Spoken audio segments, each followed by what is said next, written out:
Dewan juri yang terhormat, saya akan membacakan mosi pada hitungan 3, 2, 1. Dewan juri yang terhormat, saya dari tim pembicara pemerintah akan menyampaikan satu sanggahan dan beberapa argumen.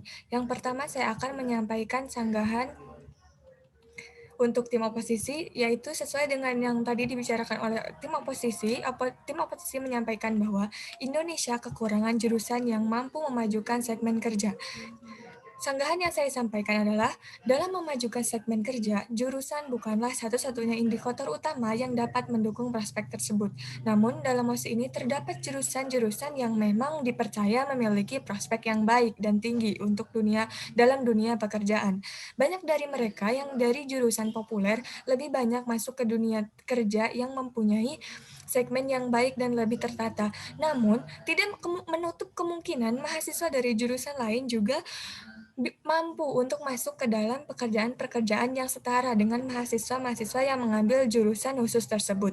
Karena pemerintah juga tidak membatasi atau membuat kebijakan yang ketat mengenai siapa saja yang harus masuk ke dalam pekerjaan A atau pekerjaan B. Dan pemerintah juga tidak membuat kebijakan yang ketat mengenai latar belakang mahasiswa, siapa saja mahasiswa yang harus masuk ke dalam pekerjaan A atau pekerjaan B. Maka dari itu, sanggahan dari tim oposisi mampu saya patahkan. Selanjutnya, Dewan Juri yang terhormat, saya akan menyampaikan argumen. Dewan Juri yang terhormat, seperti yang sudah pembicara pertama saya jelaskan, bahwa telah dijelaskan bahwa program ini diberikan oleh pemerintah untuk mendukung mahasiswa-mahasiswa yang mengambil prodi-prodi khusus, yang memang sangat dibutuhkan dalam dunia kerja saat ini, dan diharapkan mampu mengatasi permasalahan-permasalahan yang terjadi di Indonesia. Pemerintah tidak mungkin, Dewan Juri yang terhormat, seperti yang telah kita ketahui bahwa dalam keadaan pandemi ini banyak sekali orang-orang yang kesulitan dalam hal ekonomi. Maka dari itu, pemerintah memberikan subsidi untuk mahasiswa-mahasiswa yang mengambil prodi khusus secara profesional dengan tujuan meningkatkan kualitas mahasiswa agar menjadi calon pekerja yang berkualitas dan berkredibilitas yang tinggi. Maka dari itu, kami mendukung adanya mosi ini.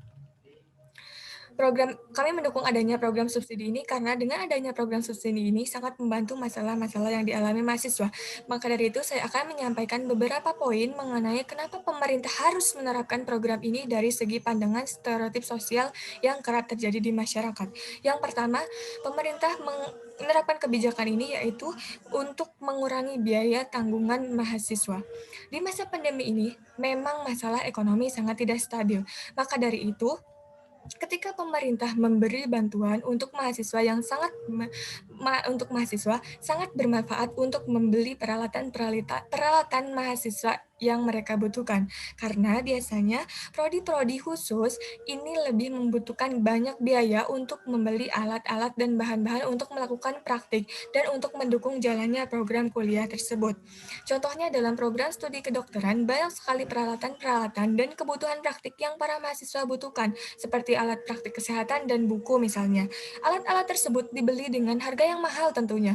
Maka dari itu, subsidi pemerintah sangat bermanfaat untuk mengurangi beban para orang tua ketika anaknya kuliah di kedokteran. Karena ketika pemerintah membiayai prodi-prodi yang lebih khusus seperti kedokteran ini, pemerintah juga akan memperoleh dampaknya seperti ketika pemerintah seperti nantinya ketika lulus si mahasiswa ini lulus, pemerintah dapat langsung menerima dampaknya. Pemerintah dapat langsung mengarahkan mahasiswa-mahasiswi ini untuk terjun ke dunia medis. Apalagi di masa pandemi ini banyak sekali pasien-pasien yang membutuhkan tenaga medis untuk merawat pasien-pasien COVID-19.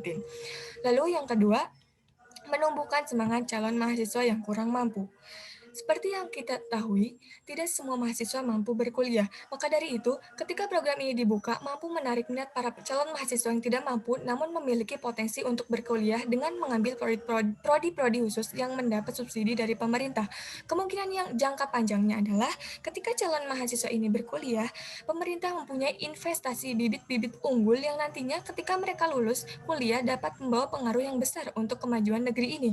Selain itu, manfaat yang diperoleh mahasiswa tersebut akan manfaat yang diperoleh mahasiswa tersebut akan memperoleh pandangan yang positif dari lingkungan si mahasiswa tersebut. Contohnya mahasiswa tersebut berasal dari daerah pelosok yang nantinya ilmu yang diajarkan ketika mahasiswa tersebut berkuliah, ilmu yang mahasiswa tersebut dapatkan mampu diimplementasikan di dalam lingkungan sosial mahasiswa tersebut. Dan mahasiswa tersebut juga mampu memperbarui latar belakang pendidikan yang ada di daerah tersebut. Karena biasanya di daerah yang jauh dari hiruk pikuk kota, pendidikan perguruan tinggi negeri sangat jarang diambil karena kurangnya biaya dan dan lain hal yang mereka alami. Maka dari itu program ini sangat membantu mengupgrade latar belakang pendidikan mahasiswa tersebut, baik dalam keluarganya sekaligus dalam daerah mahasiswa tersebut. Lalu, bagaimana program sosial ini mampu dijalankan? Yang pertama, program ini dapat disosialisasikan secara virtual, mengingat kondisi Indonesia saat ini masih dalam kondisi pandemi yang masih belum teratasi. Yang pertama yaitu dimulai dari perguruan tinggi negeri. Pemerintah dapat melakukan sosialisasi ke perguruan-perguruan tinggi negeri di seluruh wilayah di Indonesia. Dengan begitu, pemerintah dapat melakukan program ini secara lancar dan dapat menjalankan program ini dibantu dengan dukungan perguruan tinggi negeri dan juga para sivitas-sivitas yang bergabung dalam perguruan tinggi tersebut. Yang kedua, sosialisasi dapat dilakukan secara virtual melalui lembaga sekolah dari tingkat SMA, di mana ketika pemerintah melakukan sosialisasi melalui dimulai dari tingkat SMA, pemerintah dapat menarik minat para mahasiswa-mahasiswa yang tidak mempunyai biaya untuk kuliah dan memiliki kesulitan dalam biaya, lalu mereka dapat menarik minat calon mahasiswa tersebut untuk mengambil program kuliah khusus ini. Maka dari itu, kami percaya meskipun dalam situasi pandemi seperti ini, pemerintah mampu menjalankan program dengan baik dan mampu mencapai tujuan yang diinginkan. Kami mendukung MOSI ini karena MOSI ini mampu menjadi peluang mahasiswa untuk terus berkembang dan membentuk mereka menjadi mahasiswa-mahasiswa yang berkualitas. Maka dari itu, kami bangga menjadi tim pemerintah. Terima kasih.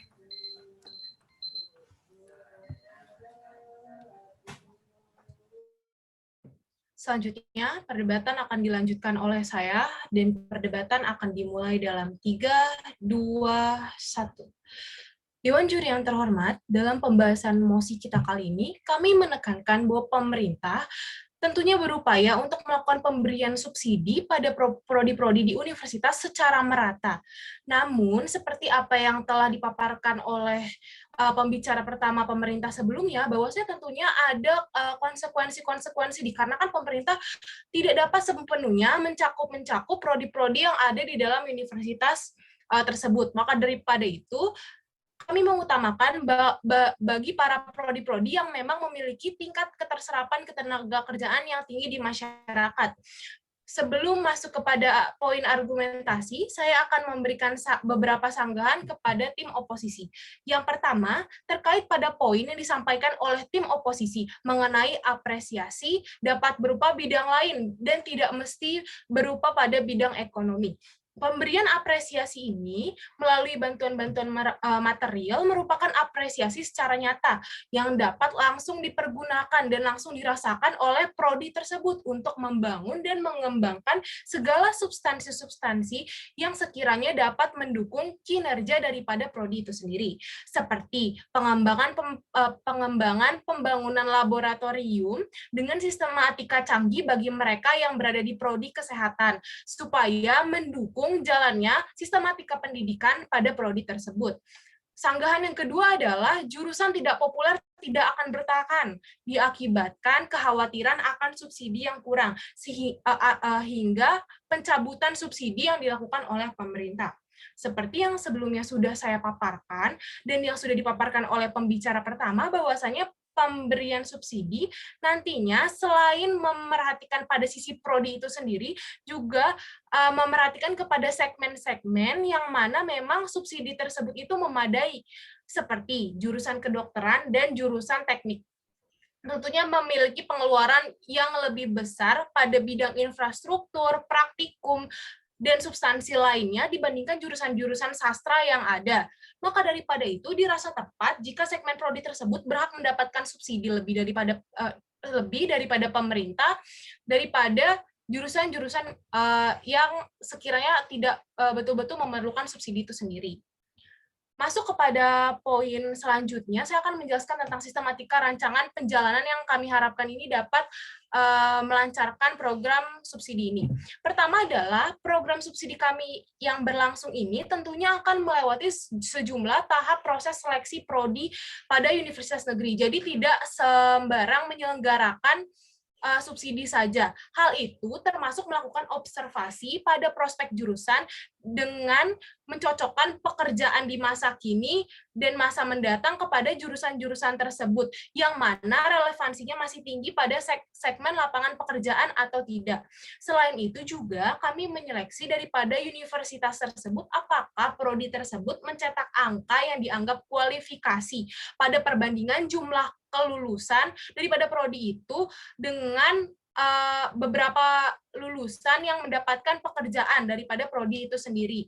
Selain itu juga dalam mendukung adanya kegiatan tersebut tentunya dibentuk lembaga pengawas yang mana diharapkan agar subsidi-subsidi yang berlangsung itu tepat guna dan tercapai sesuai dengan tujuan yang diharapkan oleh pemerintah sendiri. Selanjutnya, saya akan masuk kepada segmen argumentasi perbandingan, yang mana kami menimang bahwasannya argumen kami ini lebih tepat daripada argumen rancangan daripada tim oposisi. Yang pertama adalah prodi-prodi berasal daripada perminatan yang akan mengikuti perkembangan zaman berhak mendapatkan subsidi daripada pemerintah ketimbang mereka-mereka yang berada di jurusan populer atau jurusan-jurusan prodi populer. Kami rasa hal ini kurang telah tepat diakibatkan tentunya diperlukan observasi terlebih dahulu dan juga melihat pada prospek ke depannya mengenai seberapa lamakah pekerjaan akan tetap berada pada segmen prodi tersebut. Seperti saja jurusan akuntansi yang nantinya diperkirakan akan mengalami pengikisan pada lapangan pekerjaan di masa depan. Mengapa demikian? Karena jurusan akuntansi yang mengarah pada pekerjaan akuntan, auditor keuangan, dan input-input keuangan lainnya dikabarkan akan digantikan oleh penggunaan aglomerasi teknologi automatik yang dianggap lebih efisien dan efektif ketimbang manusia. Hal tersebut juga dikarenakan penggunaan aglomerasi teknologi dianggap lebih efisien diakibatkan untuk menekan angka-angka korupsi pada masa auditing keuangan tersebut. Bahkan sektor lapangan pekerjaan pada bidang entertainment seperti aktris, aktor, editor, dan lain-lainnya itu dapat tergantikan oleh bidang teknologi. Maka daripada itu, masyarakat, individu-individu, calon-calon mahasiswa diarahkan kepada sektor-sektor pekerjaan yang memang diprediksi di masa depan, di masa kini mampu bertahan lama pada masa pekerjaan. Maka daripada itu, diarahkanlah kepada prodi-prodi yang kami anggap tepat dan cocok pada hal tersebut. Dan program studi yang memang mensupport hal tersebut di masa mendatang, sehingga mereka, prodi-prodi tersebut, berhak mendapatkan subsidi lebih dikarenakan untuk menunjang individu agar dapat mudah mendapatkan pekerjaan, terutama pada prodi-prodi jurusan populer yang mana memang mayoritas daripada prodi tersebut selalu mencetak lulusan-lulusan pekerjaan di masa mendatang, seperti jurusan kedokteran yang mana manusia akan terus bertambah setiap tahunnya, setiap dekadenya, maka daripada itu masalah kesehatan tetap akan terus berjalan, maka daripada itu prodi kesehatan juga menjadi salah satu prioritas ya, dan prodi-prodi lain tentunya. Daripada jurusan yang disarankan oleh tim oposisi, yaitu jurusan-jurusan yang berasal daripada perminatan masyarakat, namun tidak memiliki prospek historis yang panjang pada lapangan pekerjaan. Misalnya seperti paleontologi yang bekerja pada bidang sejarah historikal fosil gitu. Sampai berapa lama fosil itu ditemukan dan seberapa besar lapangan pekerjaan yang dibuka di Indonesia jika pemerintah bertindak terus pada hal tersebut, maka lapangan pekerjaannya juga akan terbatas sehingga orang-orang akan sulit untuk mendapatkan pekerjaan. Maka daripada itu kami mendukung mosi ini.